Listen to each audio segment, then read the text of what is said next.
In the previous story, we introduced a father who, facing a daughter who slandered the triple gem and was greedy by nature, actually offered a bounty of 1,000 gold coins, and this greedy daughter actually ended up being reborn in heaven. In this episode, we will peel back the layers to reveal the secrets of the Dharma for you, to observe the 5 precepts and thus attain rebirth in heaven. Part 2 of 3. Regarding this story, there are several concepts we can share with everyone.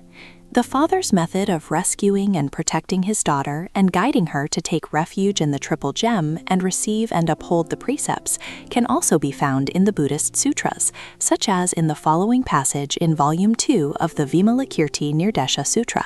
First draw them in with the hook of desire, then bring them into the Buddha's path. This means that there are people who can be made to believe in and accept the Buddha Dharma and enter the Buddha's path only by enticing them to do so using what they are interested in or what they want. In other words, you must offer them incentives to convince them to take the first step, after which they can begin to further practice the path and even attain the fruits of enlightenment.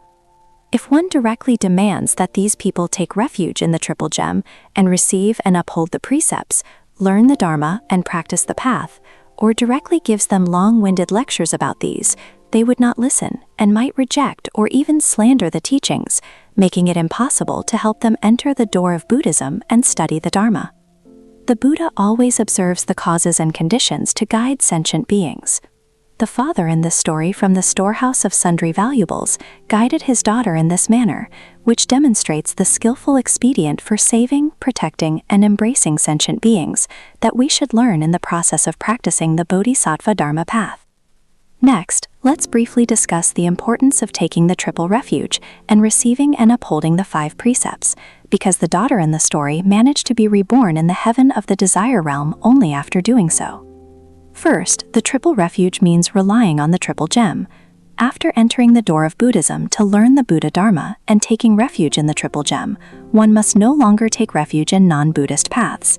That is, through the Buddhist Triple Refuge ceremony, taking refuge in the Buddha, Dharma, and Sangha, and by making the 4 great vows. However innumerable sentient beings may be, I vow to save them all.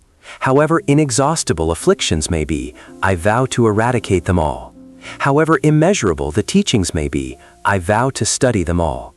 And however difficult the unsurpassed Buddhahood path may be, I vow to attain it. One becomes a disciple of the Triple Gem. After becoming a true Buddhist, one practices according to the Dharma taught by the Buddha and can achieve the path to liberation for the 2 vehicles in the future to transcend the cycle of birth and death in the 3 realms, or achieve the great vehicle path of Buddha Bodhi to attain Buddhahood. Volume 5 of the Sutra on Upasaka Precepts states the following. The Triple Refuge is the root of all immeasurable wholesome dharmas and even the eventual attainment of the Buddha way.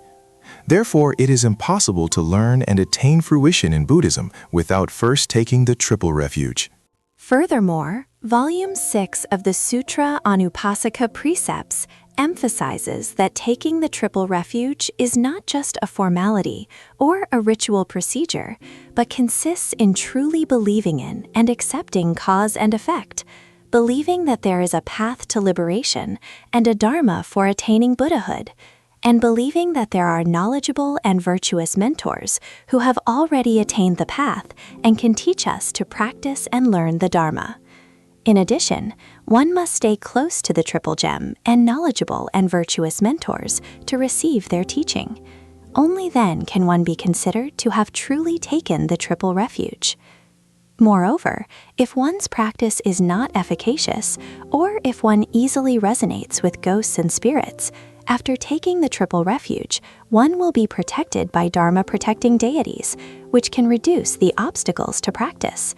In addition, Volume 64 of the Yogacara Bhumi Shastra states that those who take refuge in the Triple Gem can obtain vast merits or blessings, great joy, samadhi, and great purity, and that the heavenly beings will feel joy for those who have taken the Triple Refuge and will regard them as being like themselves. As the Triple Gem of the Buddha, Dharma, and Sangha possess immeasurable meritorious qualities, One who takes refuge in them also possesses many meritorious qualities. As stated in the Yogacara Bhumi Shastra, those who have taken refuge in the triple gem are very much welcomed by heavenly beings. Like the elder's daughter in the story, they could be reborn in the heaven of the desire realm after their death. Next episode preview. The triple refuge is the ticket, but what truly determines your entry into the heavenly realms, or even whether you can practice for liberation later, are those 5 mysterious laws. Do you think precepts are shackles? You are wrong.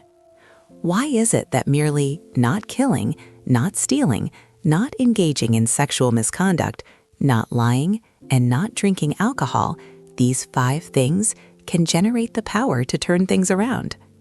Most importantly, for ordinary people like you and me, how can we apply these 5 wealth codes in modern life to accumulate inexhaustible blessings for ourselves, or even attain birth in the heavenly realms?